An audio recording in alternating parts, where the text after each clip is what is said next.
Well, definitely important things as you're installing an offense. And as you mentioned, you guys do a lot of the more traditional NFL West Coast type of things. You look at Mike Bloomgren, and especially I think the fingerprint he put on Stanford with power football and some of the things that he was doing on the goal line now, which are a part of Rice football. It's going to take some detail. And so one of the first things I think when you think of your offense, you're going to want to know about power and how do you guys run power. And I think one of the key blocks in that is that double team, right? You're really attacking, that point in the defense. And if you can get some movement there and displacement, you're going to get that play going. So it's critical. You've mentioned it a little bit here in how you're breaking things down. But if you would talk to our listeners about those key coaching points on that power double team. Sure. So for us, power it's like our program play. It is who we are. I briefly mentioned it in regards to Stanford, but at Rice, our motto as a team is intellectual brutality. And we do feel like this play, it's kind of the epitome of intellectual brutality in the sense that, like, it is a tough, nasty, hard-nosed play, but our knowledge of the play and the knowledge our guys have is like they're equipped for anything. Like if defense does anything, they'll be equipped to handle it. And so that's kind of the intellectual side of things. And so it really is a program play for us, and we spend a lot of time on it. It is our first install when we're in full pads. It is a national holiday around the building. Coach Bloom is walking around just a little bit different. The O-line is walking around just a little bit different. I mean, it's a culture thing, man. The play is really, it is part of our culture and part of our offense. And so I think that is a key point of the play, right? Like if you're an O-line coach and you love the play, your O-line should love the play too. They should have just as much passion for power as you do, because if they don't, then they're not going to execute it well. And so I think that is critical, is kind of imparting that same enthusiasm that you have as an O-line coach or a head coach or whatever. I think it's important to impart that passion to the guys. And so a couple of things I think we do really well on the play, besides just having answers. And if you have questions, we can talk about how we handle things. I think we're really good at skip pulling. It's something that we practice literally every single day. The guys come out to practice. The first thing they do when they walk out to practice is skip pull. Like I don't even have to be out there yet, and they know that they should be skip pulling. And it's kind of a joke. I mean, it has been for years, just like me running out to practice and, them starting their skip pulls as I'm getting out there. And it's just the expectation, right? And it's cool how much pride they take in it. And it shows. Like we are really good. We're tight on our pulls. We're inside out on linebackers. We're aggressive. We're downhill. And I think that's a really important part of the play, is really, really training those pullers, to be dominant as they pull. Cause it's one of the most important parts of the play. And, we get into things, we talk about swabbing color, if you can ever create extra movement on a down lineman, we want to do that. We want to be tight to the double team, what everybody else coaches on the play. But I do think like we invest a heck of a lot of time in it every single day. And I think that's an important part of it, as guys are getting the feel for it. And stop me if you have any questions. I'm kind of just giving you the overview here. And then the double team. So the double team is, it's fine at Rice, it really is. Like when I first saw this double team with Coach Bloom talking about it on that Cool Clinic tape, I loved it. And, since then I've done a clinic on it, and it's just been kind of cool to see the evolution of that. And we've changed a little bit how we do it over the years. But, so the technique itself is a high leg combination. It's a high leg double team. And, one of the big parts of our philosophy is it's not that we always have to necessarily get vertical movement. It's just that we need movement. So it can be lateral movement as well. And that's really what this double team is trying to take advantage of. And I'll get into that in a second. Now, the first part of the double team is probably how everybody coaches it. The inside man of the double team, we call him the post man. And so his footwork is going to be jab crotch or settle step and crotch, or he's going to step inside foot first, a 4-inch lateral step, And then his second step is going to be vertical, straight through the crotch of the defender. Now, that first step, I think, is one of the hardest things to coach in football. The settle step, the pick it up, put it down step, especially for high school guys. So trying to teach this thing in high school, it was a high investment just to get that step right, to make sure we're moving in the correct direction. And we spent a lot of time on it, and I've tinkered with it a lot, whether it's a small vertical step, whether it's a pick it up, put it down, whether it's a lateral step, whether it's near leg, near shoulder. Like we've tinkered with everything. And, for Coach Bloomgren, he wants a 4-inch lateral jab step, and that helps us handle movement really well in case we get any kind of crossface. And so that's great. And then the other one that we'll use by situation is near leg, near shoulder, depending on the team, depending on the player that we're playing against. And so those are really the techniques that we use at Rice with the first step. Now, the second step has got to be through the crotch, down the midline of the defender. If he reduces that step in at all, like towards his inside foot, you're not going to have nearly enough surface area on the defender, and then he's going to be able to split the double team. And so that second step is critical, that it's straight down the crotch of him. Now, up top, we usually use the flipper, although we do give guys the ability to use like an open strike if they want to. We don't tend to gravitate towards that, though. Like, we're really trying to lift and stand that guy up. And so we try to get our shoulder underneath and lift. And I want the top of my arm to try to hit me in my forehead. Like, that's how much force I want to bring vertically through that defender, to try and stand him up. And so that's really just the footwork. And of course, like in any gap scheme play, our eyes are going to be inside. So the post man of the double team is responsible for any run through, whether it's another D lineman, whether it's a linebacker that's not his responsibility, whether it's a linebacker that is his responsibility. He's got that inside gap. And so what we really try to contextualize for the postman, for the inside man in the double team, is that he has 3 really important responsibilities, okay? He's got to expose the ribs of the defender, so that goes back to the lift I was talking about. Mm-hmm. He's got to prevent penetration, and that goes in with the second step, right? Or really both steps. So if my first step's backwards, there's probably going to be penetration. If my first step is too big, there's probably going to be penetration because he's going to win the first meaningful touch. And so I've got to prevent penetration at the point of attack. The play is no good if there's penetration at the point of attack on power. So it is his job, and he's got to understand it's his job. And you find that there's a little bit more urgency with getting that footwork right whenever they know that, like, the whole play is contingent on their postman of the double team, which seems relatively insignificant. It's actually an integral part of the play, and they have to know that, right? And they're, again, if their passion mirrors yours, then it becomes really important for them to master really quickly. And then the last thing that they have to do is prevent compression down towards the ball. So I can't get reduced down towards where the ball started. So the guard on a 3 technique, he's got to hold his ground. He can't get pressed down, because if he does, then the tackle is going to be like chasing the 3 tech forever, right? Mm-hmm. Because 3 tech will press the guard down. Guard won't be able to climb. Tackle will never get in its fit. Will never move anybody anywhere. And then again, like, if you don't get movement, it's pretty difficult. And so those are the 3 responsibilities that he has to understand. Where we're unique, okay, and this is where we're unique is the outside man. We call it the drive man. And we're going to use more of a high leg technique. So we're going to be square the whole time, and we're going to try to get our shoulder in the hip of the defender. And so, like, why do we do this? I think it's really important to understand, because it is very different. Most people want to mash it vertical, want to get that 3 technique off the ball, and there is a lot of merit in that. I'm not saying that there is that's not a good way to do it, because it's a great way to do it, clearly, right? It's withheld the test of time.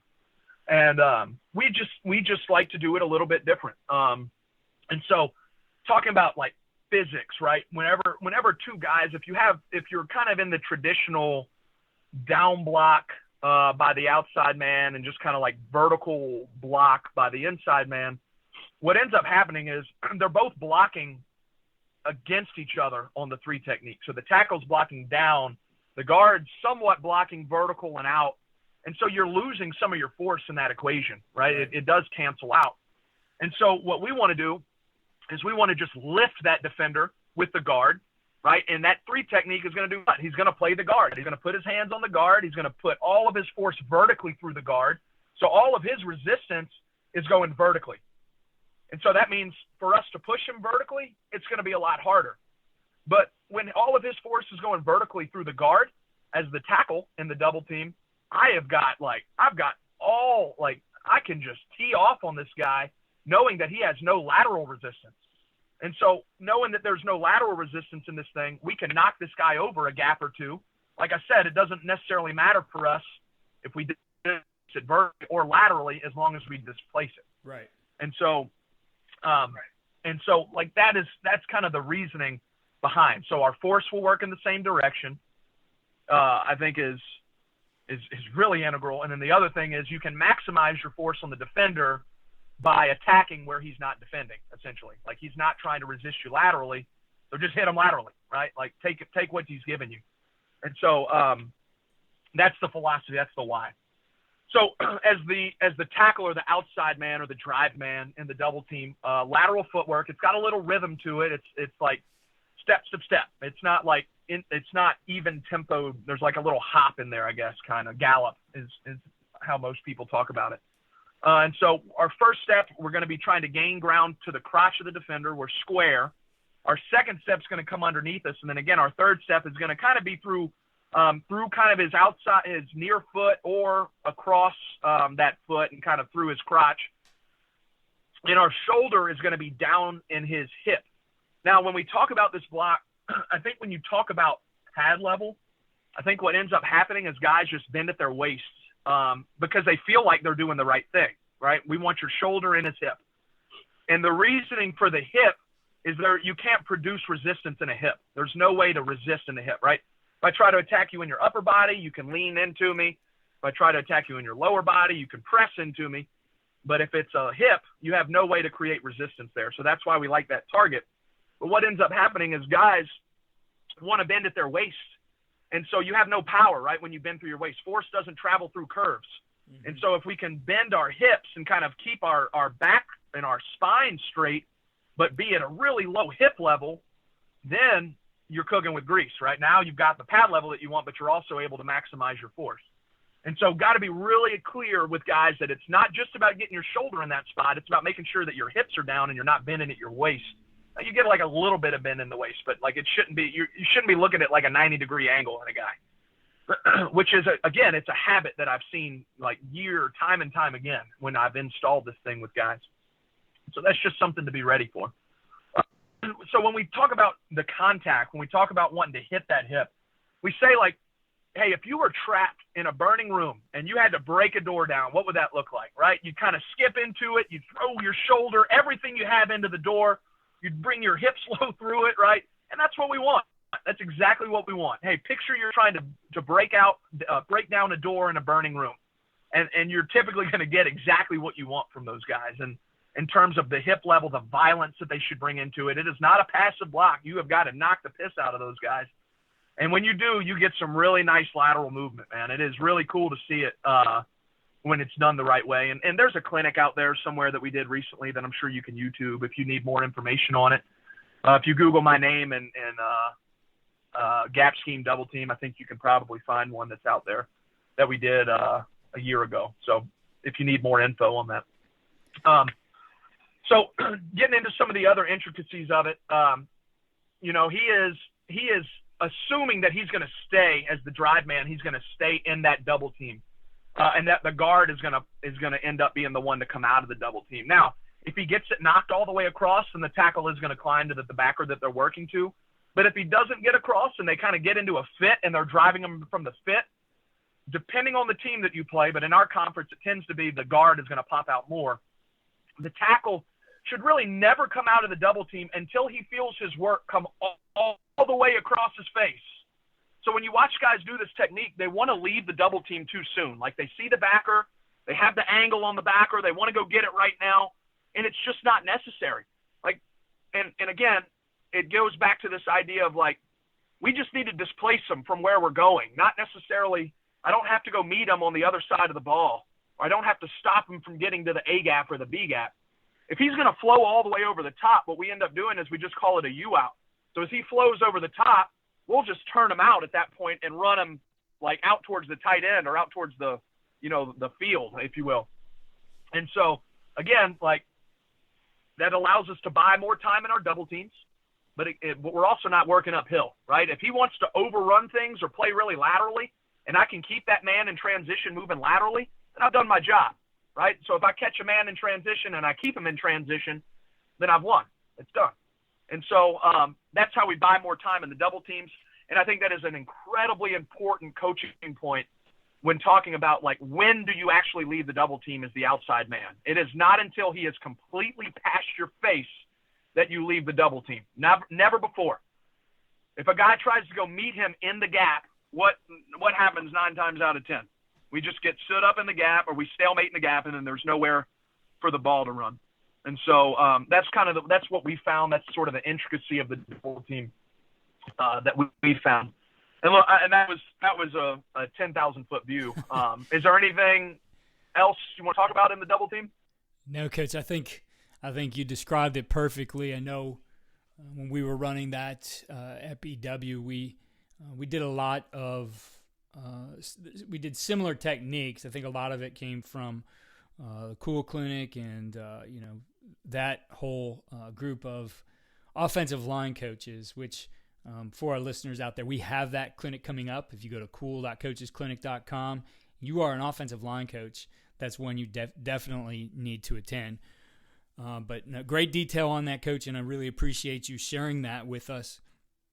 Well, Coach, an incredible amount of detail today on how you've progressed through your career, teaching the power double team, and definitely would like to have you back at another time and talk some short yardage goal line that you guys are known for. But in looking at all the things you do as a coach, what's the one thing you would point to that really gives your guys the winning edge?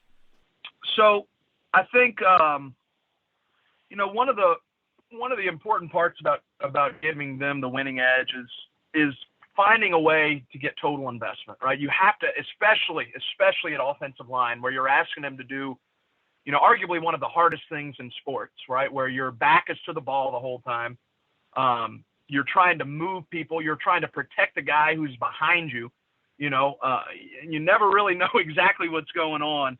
But you need those guys to play their hearts out, man. Like, you got to get them in a place where, like, nothing else matters around them but playing hard for each other, protecting other people around them, even though they're at one of the biggest disadvantages in all of athletics. And so I think finding that way to get them to totally invest is really important. And Coach Bloomgren says, as coaches, our expectation is to teach, reach, and demand, right? So teach everything that you're supposed to teach. Reach the guys that aren't necessarily all bought in or that need extra guidance, and then demand a lot. And demand, I think, is really important. But when you talk about and reaching, it's all about the little things that you do and letting them know that you're totally invested, right? Like, I have done everything I can to help you be successful here, right? Whether it's, putting their cut-ups together, little things like having your playlist, your meeting cut-ups and drawings ready to go up on the computer before they walk into the room, so that when the meeting starts, the meeting starts, and they know, like, hey, it's time to go. It's time to learn. It's time to flip that switch. Not like whenever it feels time, but like, hey, it's game time now. Let's go. I think talking and forming relationships with them in extra time, right? Like, my guys have to get to the meeting room 10 minutes early. Well, they have to get to the meeting room 10 minutes early because I want to put on music and I want to talk to them. Like, I want to get to know them better, and that's a really easy, quick thing to do to make sure that you're finding time to make relationships, especially in a time where it's really hard to be around them because of all the restrictions that are in place. And then have really clear expectations, right? Like, this is what I expect from you. And you've got to hold everybody to those expectations. You have to be consistent in what you're asking for. And you have to, like, realize if you told them something that, might not be exactly what you wanted, and you've got to own that, right? Like, that's really important as a coach. Hey, I understand what I told you. I was kind of messed up in that. Like, here's how I really want it to be, and just knowing that you've prepared so hard and so well for them to be successful. And then again, talking about passion, to be able to bring that same passion into the meeting room consistently as a coach. We always tell players, like, you can't have an off day when you're in the building, right? You can't have a bad day. Like, if you're having a bad day, you got to fake it, right? And we got to do the same things. Like, we have to run good meetings. We have to bring great energy. And I think those are, like, really simple, easy little steps that you can do, really easy little things that you can do to promote that total investment that you need from those guys. And then, the last step is, taking them to deep water. Can you push them really, really hard to that point where, they are working harder than they've ever worked. They've done more than they've ever done. And then you're able to turn back around in a week and say, guys, was this like the hardest week of practice? Yes. Did you get better from it? Yes, we did. Was it worth it is always my last question. And their answer tends to be yes. And so when you can get those guys into deep water and make them realize that by getting there, they were able to grow, whether it be, showing a clip from one-on-one pass rush from that day, and then showing a clip from team where they did it really well, showing a clip from Indy, where they did it really well. You can put those three things up on the screen and show them doing those things with really great effort and tell them that you've gotten better at this. Here's the proof. There's where you get your total investment. And so I think that's the key to it all, in my opinion. Coach, what are the areas that you recruit? So if our guys out there have somebody, they're able to get in contact with you. Yeah, so I recruit all of Louisiana. I recruit parts of Houston. I recruit East Texas, so like the Golden Triangle, Beaumont area. And then I recruit, like, if you draw a line straight down, vertically down Florida, I'm on the west side of Florida, so like the Panhandle and that area. Coach, what's the best way for our listeners to connect with you? So the two best ways, Twitter. My handle is SandersDavis225. It's a great way to get me. And then the other way is email, and my email is S as in Sierra, P as in Papa, D as in Delta, 6@rice.edu.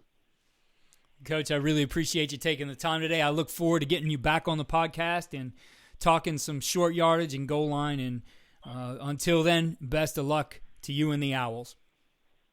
I really appreciate it, Coach. Thank you for having me today. This has been a lot of fun, and I look forward to it again.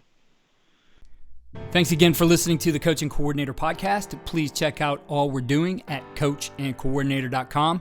We've got some great things coming for you in May, and for the last 3 months or so of this offseason, we'll be back with All In on Offense and our deep dive on defense. And we have some great interviews with coaches, as well as some quick casts that we'll throw in there. Check out all we're doing again at coachandcoordinator.com, and follow me on Twitter at Coach K. Grabowski.